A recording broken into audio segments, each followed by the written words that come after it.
Clara regresó a su pequeño pueblo en la Sierra de Cádiz con 36 años, después de un largo tiempo viviendo en Sevilla.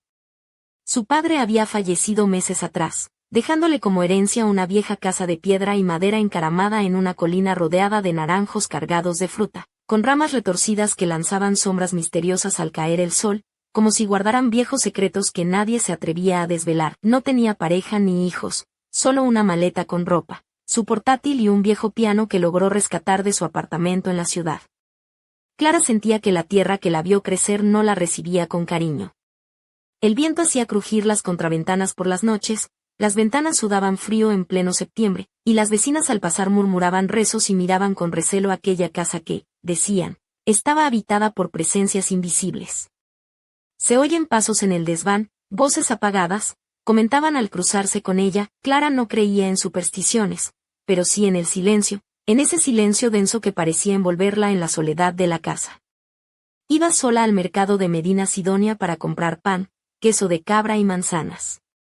Fue allí, junto a un puesto de verduras, donde vio por primera vez a un cachorro blanco con manchas grises, temblando bajo la sombra de un toldo. Sus ojos eran de un ámbar líquido, intenso, imposible de ignorar. La vendedora de patatas, una mujer regordeta con una coleta y sonrisa torcida, chasqueó la lengua: llévatelo si te da pena, que nadie lo quiere. Es raro, no sé por qué. Clara no supo explicar por qué, pero se lo llevó. Lo llamó Lucas.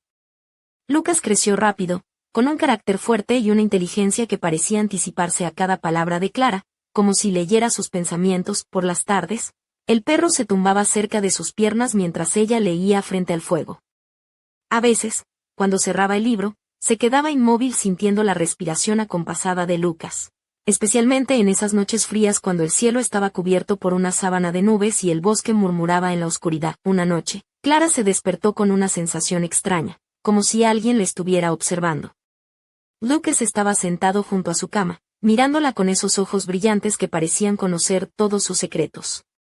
Ella se incorporó despacio, envuelta en una fina camisola blanca que se pegaba a su piel por el calor de la habitación. Acarició la cabeza del perro, cuyo pelaje estaba tibio y cálido como una manta en invierno. Cuando él lamió su muñeca con lentitud, un escalofrío recorrió su cuerpo, pero no era miedo. Sonrió, aunque algo invisible se removió dentro de ella. Lucas se recostó a su lado, apoyando su hocico en el muslo de Clara. Su calor traspasaba la tela y llenaba el espacio vacío que ella no había sabido nombrar, una soledad espesa que ni la luz del día lograba disipar. Cerró los ojos y se dejó envolver por aquella respiración, como si el animal conociera las esquinas más silenciosas de su alma. Al amanecer, Clara se miró en el espejo. Llevaba un vestido largo negro de mangas largas abotonado hasta el cuello, medias de lana gruesa y un cinturón de cuero fino que ceñía su cintura. El cabello recogido en una trenza baja le daba un aire atemporal, casi fantasmal. Pero era ella, una mujer que llevaba demasiado tiempo sin que nadie la abrazara. Desde ese día, se aferró más a Lucas.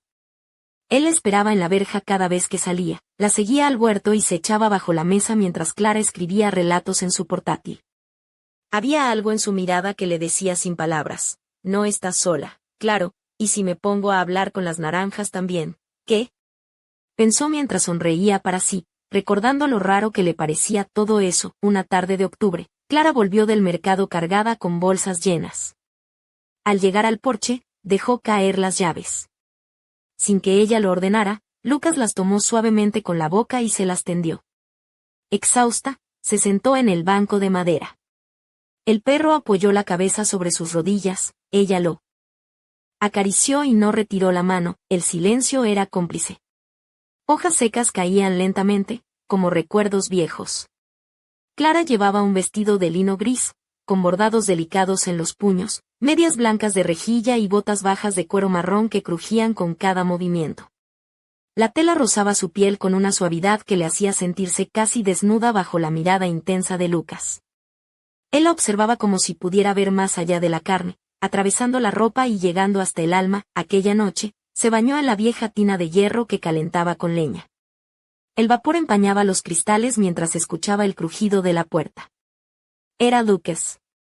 Entró sin hacer ruido y se tumbó en el umbral, mirándola con esos ojos que parecían guardar un secreto. Se cubrió con una toalla, pero no lo echó. Había algo sagrado en su presencia, íntimo y puro. Cerró los ojos y dejó que la mirara. Su pecho subía y bajaba con cada respiración, lenta y suave. Afuera, el viento azotaba los naranjos, y dentro, el silencio se espesaba como un manto invisible que los envolvía a los dos. ¿Quién dijo miedo? Esto parece más una película de terror que una visita al pueblo, pensó Clara mientras se acurrucaba junto a Lucas, sintiendo que algo en su vida estaba a punto de cambiar para siempre. Los días siguientes se deslizaron entre la niebla fría de noviembre y el calor tenue de la chimenea. Clara dejó de bajar al pueblo, refugiándose en la casa que parecía respirar con ella. Sus vestidos se hicieron más largos, con cuellos altos que abrazaban su cuello, como si quisiera esconderse del mundo. Su cabello, que antes recogía con precisión, ahora caía suelto en ondas oscuras sobre sus hombros, mezclándose con la penumbra. Lucas ya no era aquel cachorro obediente que se tumbaba a sus pies. Se había convertido en una presencia intensa, casi hipnótica. Cuando Clara se sentaba frente al fuego, él no solo reposaba cerca, sino que ponía sus patas delanteras sobre sus rodillas y la miraba fijamente, como esperando una respuesta que ella no sabía dar. Su mirada era un silencio denso, una cuerda invisible que tensaba el aire entre ellos. Ella reía nerviosa y lo acariciaba detrás de las orejas, pero apenas desviaba la vista, Lucas se acercaba más, rozando su tobillo con la trufa húmeda o empujándola suavemente con el hocico en el muslo. Sus gestos no eran violentos, pero despertaban en Clara una mezcla de inquietud y extraña necesidad, como si la devoción del perro fuera también una especie de llamada que no podía ignorar. Una tarde, mientras llovía con una bruma fina que empapaba sin mojar, Clara salió al jardín vestida con un abrigo largo y, debajo, solo llevaba un conjunto delicado de encaje negro. Se sentó en un banco bajo el naranjo más viejo y escuchó la respiración agitada detrás de ella. Susurró, casi para convencerse: «Eres solo un perro, Lucas». Pero la voz le temblaba. El animal se acercó y puso la cabeza en su pecho, justo debajo del cuello del abrigo. Su aliento cálido quemaba a través de la tela fina, y Clara no se apartó. Cerró los ojos y dejó que ese calor la envolviera, sintiendo un vértigo que la paralizaba y la atraía a la vez. Una de sus manos se deslizó lentamente por el lomo del perro, descubriendo la suavidad tibia de su pelaje. De repente se detuvo, se levantó de un salto y el abrigo cayó de sus hombros. Corrió hacia adentro, sintiendo como la lluvia mojaba su espalda desnuda. Lucas se quedó en el jardín, bajo la lluvia, sin seguirla de inmediato. Clara se encerró temblando, no de frío, sino de algo más profundo, una mezcla de miedo y deseo que no lograba comprender. Esa noche, cuando por fin abrió la puerta, encontró a Lucas empapado y tiritando. Lo dejó entrar sin pensarlo. Se quitó los calcetines mojados, se puso una camisola gruesa de franela y se metió en la cama. Lucas se acomodó a su lado, y aunque no lo tocó, sentía cada uno de sus movimientos como si fueran propios. Al día siguiente, llegó una carta de doña Carmen, su vecina más cercana. En ella le contaba que había escuchado ruidos extraños en su casa y que el párroco del pueblo la había visitado, sugiriéndole que hablara con Clara. «Las cosas no están bien», escribió Carmen, «algo oscuro pasa en tu casa». Clara rompió la carta y la arrojó al fuego. Lucas se acercó y apoyó la cabeza sobre sus piernas, gimiendo suavemente como si entendiera la tensión que la envolvía. 3 días sin abrir la puerta, sin ver a nadie. La chimenea ardía sin pausa, y Clara caminaba descalza por el suelo frío, envuelta en una camisola blanca que se pegaba a su cuerpo por el calor. Se quedaba horas frente a la ventana, viendo cómo las ramas mojadas golpeaban los cristales como si quisieran entrar. Lo más aterrador era que ya no necesitaban entrar, estaban dentro. Lucas estaba dentro, no como un perro, sino como esa presencia invisible que se pegaba a su piel y se colaba en sus pensamientos. Por las noches, Clara ya no cerraba la puerta de la habitación. Lucas entraba sin anunciarse, se recostaba a su lado, a veces con el hocico en su cuello o bajo el pecho, y ella no lo impedía. Una madrugada se despertó con una pata apoyada en su muslo, como si fueran una pareja que no podía nombrarse. Esa mañana se vistió con una falda hasta la rodilla, medias opacas y un cardigan cruzado que resaltaba su figura. Se miró al espejo y no reconoció a la mujer asustada que había sido antes. En sus ojos brillaba algo peligroso, un fuego que nunca antes se había atrevido a mostrar. Lucas la esperaba abajo, moviendo la cola lentamente. Sus ojos la seguían como un amante que conoce cada centímetro de su cuerpo. Juntos caminaron hacia el campo trasero, el aire frío no lograba enfriar el calor que la invadía. Lucas trotaba a su lado, libre, y Clara se sentía igual. Entonces escucharon pasos.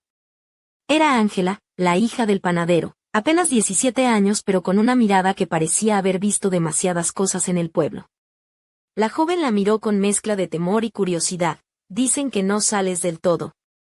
¿Qué te pasa?, murmuró, mordiendo el labio. Clara solo sonrió, y Ángela bajó la mirada. Mi madre dice que hay brujería en tu casa. Que el perro se detuvo, nerviosa. Clara la interrumpió con dulzura, pero firme. No hay brujería, Ángela. Solo hay verdad. La chica enrojeció, murmuró una disculpa y salió corriendo. Clara volvió al interior, cerró la puerta con doble vuelta y apoyó la frente en la madera. El aire le faltaba, no por miedo, sino por rabia. ¿Por qué les molestaba lo que no comprendían? Lucas se acercó y lamió su mano, no como un perro, sino como alguien que decía, aquí estoy. Aquella noche durmieron juntos en el suelo frente a la chimenea. Clara llevaba una camisola nueva, de algodón fino con encaje en las muñecas. Se soltó el pelo, dejándolo caer en cascada sobre su espalda. Lucas apoyó la cabeza en su muslo, y su mano descansó en su cuello. Dormía sin pesadillas, pero sabía que el silencio que los envolvía era solo la calma antes de la tormenta. Diciembre llegó con una nevada inesperada que cubrió el campo y el pueblo con un manto blanco y silencioso. Las calles quedaron desiertas, las ventanas cerradas, y quienes pasaban cerca de la casa de Clara se persignaban sin disimulo, murmurando entre ellos, como si el frío hubiese congelado no solo la tierra, sino también las palabras. Clara no sentía la necesidad de salir. Todo lo que deseaba estaba dentro: el fuego de la chimenea, sus vestidos largos y cálidos, las tazas de té con canela y, sobre todo, Lucas, que se había vuelto más tranquilo pero no menos presente. A veces lo encontraba en un rincón del salón, observándola mientras se desvestía cerca de la estufa. Le gustaba ese ritual. Quitaba con lentitud el cinturón de lana, luego las medias gruesas que caían pesadas al suelo y, finalmente, el vestido de lino fino que dejaba su piel expuesta al calor de la leña. Lucas se acercaba en silencio y apoyaba la cabeza sobre su muslo desnudo. No la sobresaltaba, era algo cotidiano, tan natural como respirar. Su mano recorría el pelaje tibio del perro casi por instinto, acariciándolo con calma, reconociendo cada línea, cada músculo bajo esa suavidad cálida. Clara ya no pensaba en el juicio de los otros, solo en ese momento íntimo, en cómo los ojos de Lucas la seguían cuando se movía, cómo se acercaba en silencio cuando lloraba. Porque sí, también lloraba. A veces sin saber por qué, a veces sabiendo demasiado bien. Una noche, en completo silencio, las lágrimas brotaron sin aviso. Se tumbó de lado en la cama, mirando el techo, mientras Lucas subía sin que lo llamara, se pegaba a su espalda y, con una ternura que desgarraba, apoyaba su hocico en su mejilla y lamía cada lágrima, una a una, como si limpiara el alma. Se durmió así, con el corazón apretado entre el calor del cuerpo de Lucas y la certeza profunda de que no estaba sola. Pero sabía que todo debía romperse. Una mañana gris, cuando el cielo aún bostezaba entre nubes, escuchó el chirrido de la verja. Era Víctor, el hijo de su tía Carmen, que hacía años se había marchado a Guadalajara y nadie esperaba que volviera. Entró sin llamar y la encontró sentada en la mecedora, con el cabello suelto y una bata clara que ceñía su figura. Lucas estaba a su lado, tranquilo. ¿Estás loca?, susurró Víctor, mirándola como si viera un fantasma. En el pueblo dicen que duermes con ese animal. ¿Qué? ¿Estás enferma? Es solo un perro. Clara no respondió. Se levantó lentamente, caminó hasta Lucas y puso la mano sobre su cabeza, aunque el pulso le temblaba. Vete, Víctor, dijo con voz baja. Vete ahora. Él retrocedió, con los ojos llenos de incredulidad. Esto es un crimen, ¿lo entiendes? Voy a denunciarte. Salió de la casa dando un portazo. Clara no se movió. Lucas se acercó, presionó la cabeza contra su cadera y gimió suave. Ella lo abrazó sin palabras. Al día siguiente, llegaron del ayuntamiento un hombre con uniforme y dos funcionarios con carpetas. Tocaron con cortesía y hablaron con voz neutra. Dijeron que había que evaluar la situación y que el perro podría ser retirado. Clara no abrió la puerta. Cerró cada entrada con llave y apagó todas las luces. Lucas, alerta, recorría la casa en silencio, escuchando cada ruido. Aquella noche durmieron juntos, abrazados, como si el calor pudiera salvarlos de todo. Clara sentía a Lucas tan suyo como su propia piel. Le acariciaba el vientre, le besaba la cabeza y le susurraba cosas que nunca antes había contado en voz alta a ningún hombre. No como amante, sino como compañera que había atravesado el infierno, pero la madrugada trajo la verdad. Lucas no despertó. Estaba acostado junto a ella, con el hocico presionado en su vientre, dormido para siempre. Su cuerpo no se movía. Su calor se disipaba lentamente y no hubo aullidos ni espasmos, solo un silencio absoluto. Clara se quedó junto a él 3 horas sin moverse, luego salió y cavó con sus propias manos bajo el naranjo que más le gustaba. Lo envolvió en una manta vieja y puso a su lado su camisón de franela. Cubrió la tumba con tierra, con uñas rotas y el corazón hecho ceniza, no fue a misa. No quiso que las velas tocaran su recuerdo. Él era suyo, y suyo quedaba. Después de enterrarlo, la casa quedó en un silencio diferente. No era la ausencia de ladridos ni el eco de pasos en la galería, sino un hueco profundo, como si algo esencial se hubiera apagado. La chimenea seguía encendida, pero el calor no la tocaba. Clara se movía por las habitaciones como un reflejo, con el camisón aún manchado de tierra, el pelo suelto y los pies descalzos. No quería vestirse ni hablar, solo quería quedarse con el último rastro de Lucas sobre su piel. Las vecinas dejaron de pasar frente a su puerta. Algunas cruzaban la acera, otras dejaban ramos secos o papeles con oraciones en la verja. Una noche, alguien colgó un manojo de ruda con una cinta roja. Clara lo quemó en la cocina. Las llamas se alzaron como una respuesta muda, y entonces lo escuchó, un suspiro, apenas un roce. Se giró. No había nadie. Pero el aire tenía ese olor, naranja, madera mojada y un calor imposible de describir. Se acercó a la ventana. Las ramas del naranjo rascaban el cristal con delicadeza, como dedos pidiendo entrar. Pero no era afuera, era adentro. Dentro de ella. Él seguía aquí. Las noches se volvieron un espacio de espera. Dormía con la puerta abierta como siempre, abrazada al hueco vacío en la cama, con la manta recogida en el mismo pliegue donde Lucas solía acurrucarse. Y a veces, aunque no lo entendía del todo, despertaba con su aliento en el cuello, ligero y dulce, como si su espíritu aún supiera dónde colocar la cabeza. Una madrugada, sintió su presencia tan clara que habló en voz alta: «No te vayas». No todavía. El viento fuera pareció callar. Pasaron semanas sin que Clara saliera al pueblo ni abriera la puerta. Se alimentaba de pan duro, infusiones y algún trozo de queso viejo, pero no era hambre lo que la dominaba, sino la necesidad de conservar algo invisible. Un día, frente al espejo, se vistió con lo que nunca antes se había atrevido a usar: una falda negra ajustada, medias de encaje, un corsé de lino con botones pequeños y antiguos. Recogió el pelo en un moño bajo y pintó sus labios con el último resto de carmín que guardaba de Sevilla. Quería que él la viera. Que supiera que aún era suya. Se sentó junto al fuego, cerró los ojos y entonces lo sintió. No como antes, no su cuerpo, sino su esencia, su sombra, una forma que no era animal ni humana, pero que se posó sobre ella como un manto cálido. No abrió los ojos, solo respiró lento y profundo, como cuando uno sabe que no está loco, sino tocando algo más real que cualquier misa o castigo. Una voz, o quizá no voz, le habló sin sonido, le dijo que no estaba sola, que lo que habían creado no moría, que era eterno. Desde entonces Clara vive entre dos mundos. Por las noches, se pone la manta sobre los hombros y se sienta a escribir. Las palabras vienen solas, cuentos, memorias, sueños, todos con su nombre escondido en las letras, y a veces, cuando el viento sopla entre los naranjos y las sombras se estiran por el pasillo, una figura aparece en la galería. No es un perro, no es un hombre, es él, el que la conoció más que nadie, el que la tocó sin manos, la amó sin palabras, la salvó sin prometerlo. El que cruzó con ella la frontera de lo visible. Una noche, antes del alba, Clara salió al jardín descalza, envuelta en una bata blanca larga, como una novia antigua. Caminó hasta el árbol donde enterró a Lucas. Las naranjas seguían colgando, redondas y brillantes. El viento era cálido. Cerró los ojos y sintió un susurro en el oído: «Nos veremos», y supo que el día llegaría cuando nadie más la vea, cuando su sombra desaparezca tras las cortinas. Él vendrá no en 4 patas, no en cuerpo, sino en forma, en fuego, en raíz, en ella, pero esa noche, algo en la oscuridad pareció moverse, un secreto aún más oscuro aguardaba bajo la tierra de los naranjos. Lo que nadie en el bosque del Pinar sabía era que, desde aquella noche, la casa de Clara empezó a emitir un resplandor tenue entre las sombras, como si el alma de Lucas se resistiera a desaparecer del todo.